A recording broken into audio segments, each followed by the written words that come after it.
محترم ناظرین و سامعین، شب برات آنے والی ہے تو سوچا آپ لوگوں کو کچھ ایسے لوگوں کے بارے میں بتا دوں کہ جس رات میں ان لوگوں کی مغفرت نہیں ہوتی اور آپ بر وقت اپنی یا دوسروں کی اصلاح فرما سکتے ہیں۔ تو چلیں ویڈیو کا باقاعدہ آغاز کرتے ہیں۔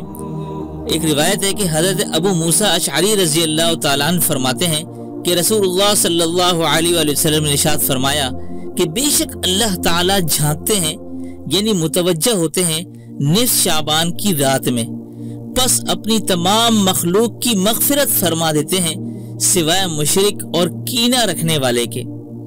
اسی طرح حضرت عثمان بن ابی العاص رضی اللہ تعالیٰ عنہ کی روایت میں زانیہ کا لفظ بھی آیا ہے، اور حضرت عائشہ صدیقہ رضی اللہ تعالیٰ عنہ کی ایک روایت میں رشتہ داری توڑنے والا، ٹخنوں سے نیچے ازار لٹکانے والا، ماں باپ کا نافرمان، شراب کا عادی بھی آیا ہے۔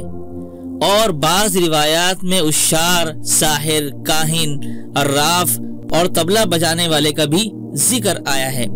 گویا احادیث شریفہ سے یہ بات معلوم ہوئی کہ عام مغفرت کی اس مبارک رات میں 14 قسم کے آدمیوں کی مغفرت نہیں ہوتی، لہٰذا ان لوگوں کو اپنے احوال کی اصلاح کر لینی چاہیے۔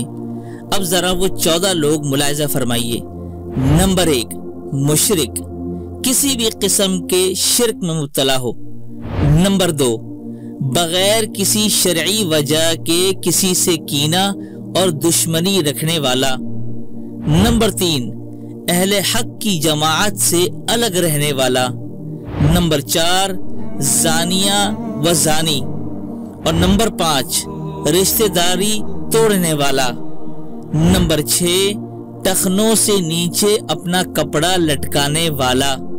نمبر 7، ماں باپ کی نافرمانی کرنے والا۔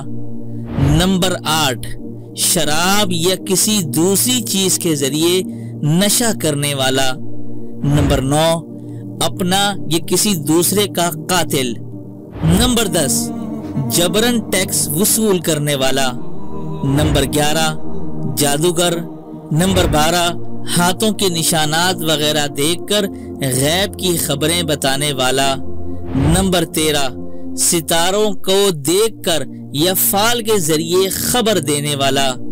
نمبر 14، طبلہ اور باجا بجانے والا۔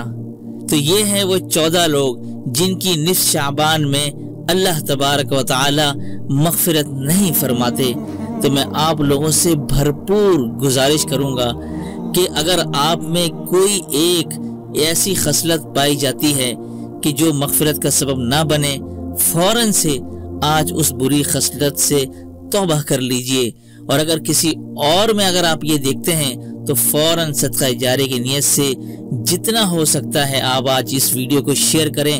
کیا معلوم آپ کے اس شیئر کرنے سے کسی کی اصلاح ہو جائے اور وہ توبہ طائب ہو جائے۔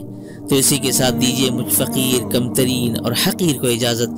تب تک اپنا اور اپنوں کا اور پڑوسیوں کے حقوق کا خاص خیال رکھیے گا۔ السلام علیکم ورحمۃ اللہ وبرکاتہ۔